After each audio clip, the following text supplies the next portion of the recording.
دین کہتے ہیں مکمل نظام زندگی کو۔ مکمل نظام زندگی کب اس کی ضرورت پیش آئی؟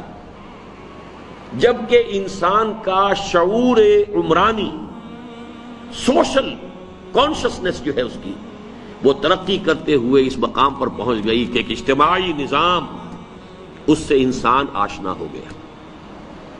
ورنہ ابتدا ہماری کیا تھی؟ ہمارے آباء و اجداد وہ غاروں میں رہتے تھے، کوئی میونسپلٹی بھی نہیں، کوئی سڑکوں کے اوپر کوئی چراغ روشن کرنے بھی نہیں، کوئی صفائی کا معاملہ نہیں، کوئی نظام تھا ہی نہیں۔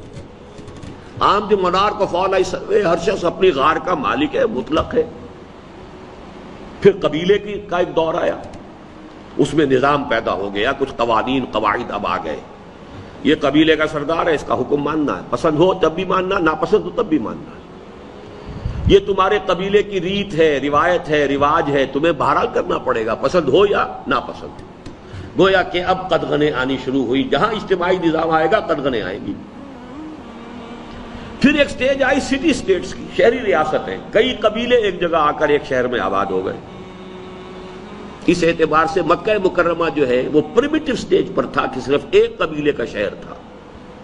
مدینہ منورہ ایک سٹیپ فارورڈ تھا، 5 قبیلے رہتے تھے وہاں، 3 بنی اسرائیل کے اور 2 جو ہیں جو یثرب جو آ کر آباد ہوئے تھے یثرب میں، جو یمن میں جب تباہی ہوئی ہے اور جب سیل ارم آیا ہے تو اس کے بعد اوس اور خزرج وہاں سے آ کر یہاں آباد ہوئے۔ 5 قبیلے ایک شہر میں آباد ہیں۔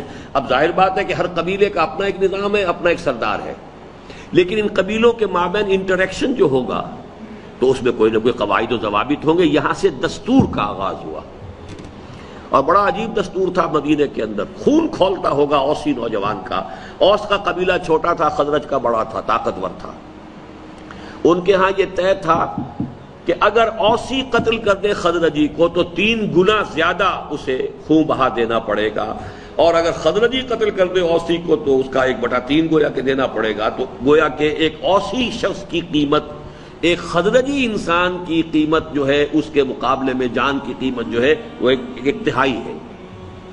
اب غیرت مند اور جوان اور بہادر نوجوانوں کا خون کھولتا ہوگا کہ نہیں، لیکن کیا کریں، مجبوری، قبیلے نے طے کر لیا ہے۔ معاملہ جو ہے اوس کے اور خزرج کے قبیلے کے جو سردار ہیں ان کے مابین طے ہو چکا ہے۔ اس کے بعد دور آیا ہے جس کو ایمپائرز آپ کہتے ہیں، دی رومن امپائر، دی ایرانین امپائر۔ جب اور وہ جاگیرداری، کسان ہے، اس کا خون پسینہ ایک ہو رہا ہے، لیکن فصل میں سے آ کر جاگیردار لائنز شیئر وہ لے گیا ہے، اس میں سے کچھ اپنے پاس رکھا ہے، کوئی بادشاہ کے ہاں بھیج دیا ہے۔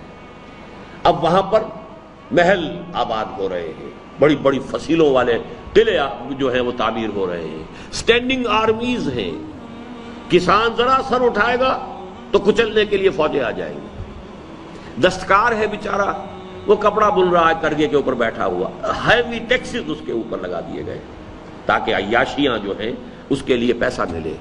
یہ دور تھا جب کہ اجتماعی نظام جو ہے اس کی گرفت انسان کے اوپر اتنی سخت ہو گئی تھی، اور ظاہر بات ہے کہ جب اجتماعی نظام کی گرفت ہوگی تو ذرا سا عدم توازن، ذرا سا ٹیڑھ، وہ بدترین ایکسپلائٹیشن کی شکل اختیار کر لے گا۔ اب گویا کہ ضرورت تھی ایک مکمل نظام زندگی کی جس میں توازن ہو، اعتدال ہو، عدل ہو، انصاف ہو، قسط ہو، حقوق اور فرائض کے مابین توازن کاملہ موجود ہو۔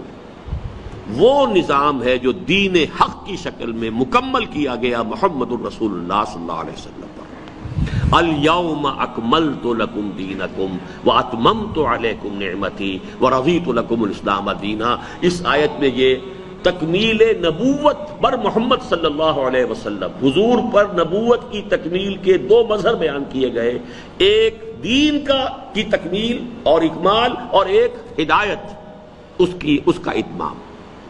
یہ 2 پہلو ہیں کہ جو مظاہر ہیں ختم نبوت کے بمعنی تکمیل نبوت۔